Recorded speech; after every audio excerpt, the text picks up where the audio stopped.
Ito may nabili akong sari-saring isda.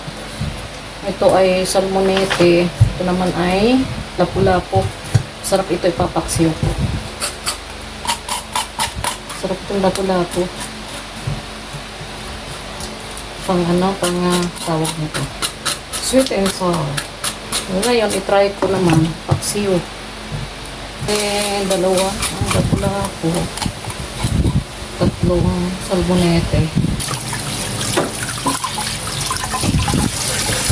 Hindi natin kasi masyadong malaki.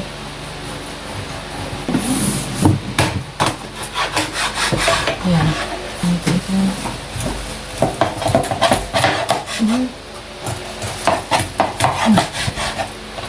Ito.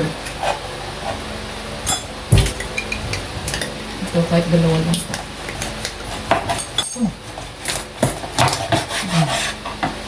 Fresh siya, hindi siya nadurog. Pagka ini-slice mo usually ang isda, pag hindi na siya sariwa, nadudurog. Pero ito siya fresh, oh. Fresh pa. Ayan, oh.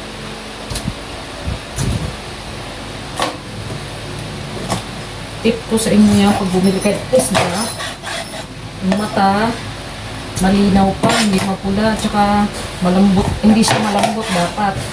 At matigas pa yung isda, tsaka pagka isa pa, hawakan nyo yung isda, amoyin nyo yung kamay nyo.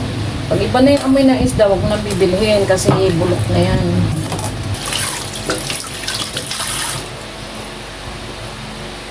Sili, dalawang berdeng sili, dalawang pula. Lagyan natin ng suka. Dami-dami natin yung suka para hindi na panis yung ating isda na paksiw. Tapos ito, soy sauce, toyo, pang kulay lang. Kunti lang. Yan. Tingnan natin ang ating sibuyas. Luya. Tapos yung bawang.